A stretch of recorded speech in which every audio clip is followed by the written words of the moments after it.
कानी बहू।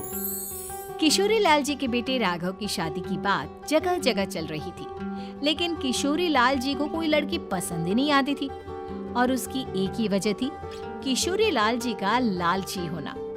उनको लड़की वालों से मोटा दहेज चाहिए था और इसी चक्कर में एक दिन वो एक बहुत पैसे वाले के घर अपने बेटे का रिश्ता लेकर पहुंचे। उस आदमी का नाम था ओम प्रकाश। देखिए किशोरी लाल जी, मेरी एक ही बेटी है और मेरी सारी संपत्ति जायदाद सब कुछ मेरी बेटी नैना का ही है।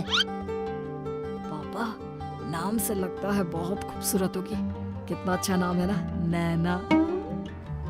हाँ, वैसे बात तो सही है आपकी। अब इतना पैसा है, जमीन जायदाद है, इकलौती बेटी, आप भी क्या करेंगे? सब कुछ उसे ही देंगे ना। बिल्कुल ठीक पहचाना आपने। बस बेटी की शादी और सारी जायदाद उसके नाम। पापा, बिना देखे हाँ कर दीजिए ना। इतना अच्छा रिश्ता फिर कहाँ मिलेगा? माला माल हो जाएंगे हम। मैं अपनी बेटी को बुलाता हूँ।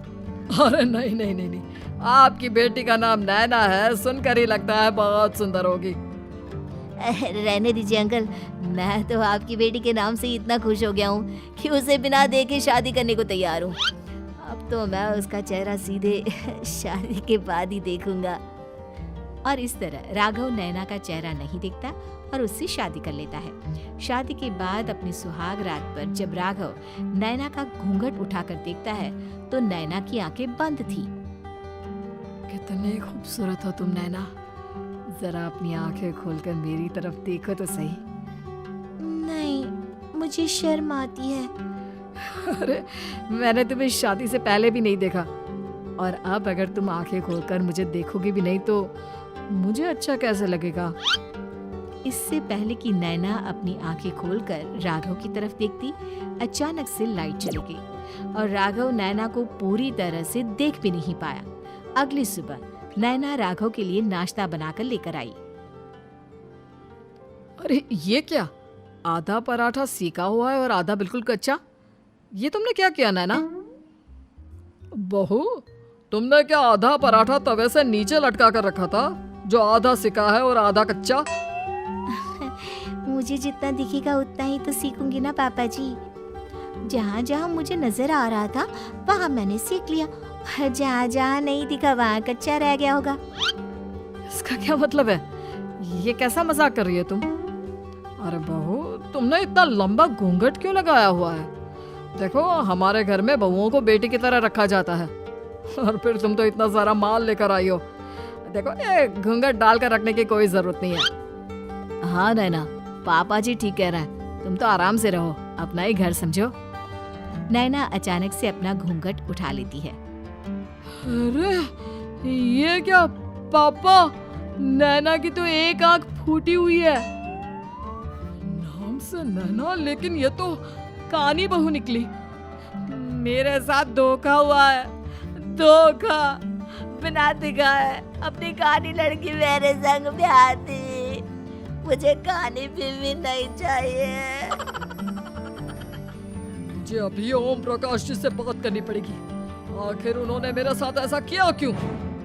अरे, आप लोगों ने ही तो पापा से कहा था कि आप लोग शादी से पहले मुझे देखना नहीं चाहते।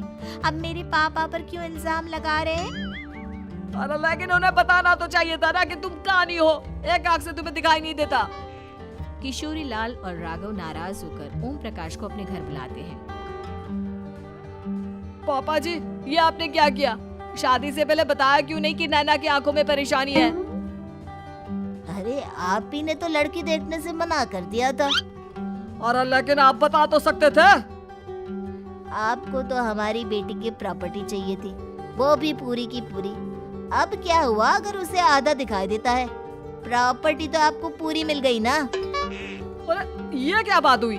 मेरी शादी प्रॉपर्टी से नहीं, आपकी बेटी से हुई है। अब ये तो पहले सोचना चाहिए था। तब तो मेरी प्रॉपर्टी देखकर तुम्हारी जुबान लपलपा रही थी। लेकिन मैं कानी लड़की को अपनी बीवी बनाकर नहीं रख सकता। पापा, कुछ करिए ना आप। हाँ, करता हूँ। देखिए ओम प्रकाश जी, आप हमारे साथ ऐसा नहीं कर सकते। और तुम देखो, अगर तुमने मेरी बेटी से शादी तोड़ी ना तो जो भी प्रॉपर्टी मैंने तुम्हें दी है वो तो पूरी की पूरी वापस ले लूंगा और आधी प्रॉपर्टी तुम्हारी भी लूंगा। अरे मेरी आधी प्रॉपर्टी भला क्यों लेंगे आप?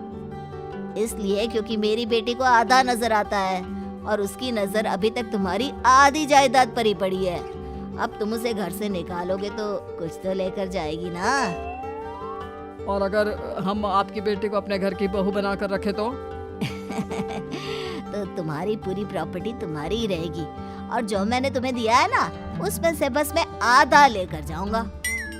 अरे लेकिन अब आप अपनी दी हुई प्रॉपर्टी में से आधी वापस क्यों लेकर जाएंगे? अगर मैं आपकी बेटी को अपनी पत्नी बनाकर रखने को तैयार हूँ तो? इसलिए ताकि भविष्य में अगर तुम मेरी बेटी को धोखा दो तो उसके पास कुछ तो रहे जो पति का हो। वैसे मेरे पास तो बहुत कुछ है लेकिन अपने पति की कोई निशानी तो उसके पास होनी चाहिए ना।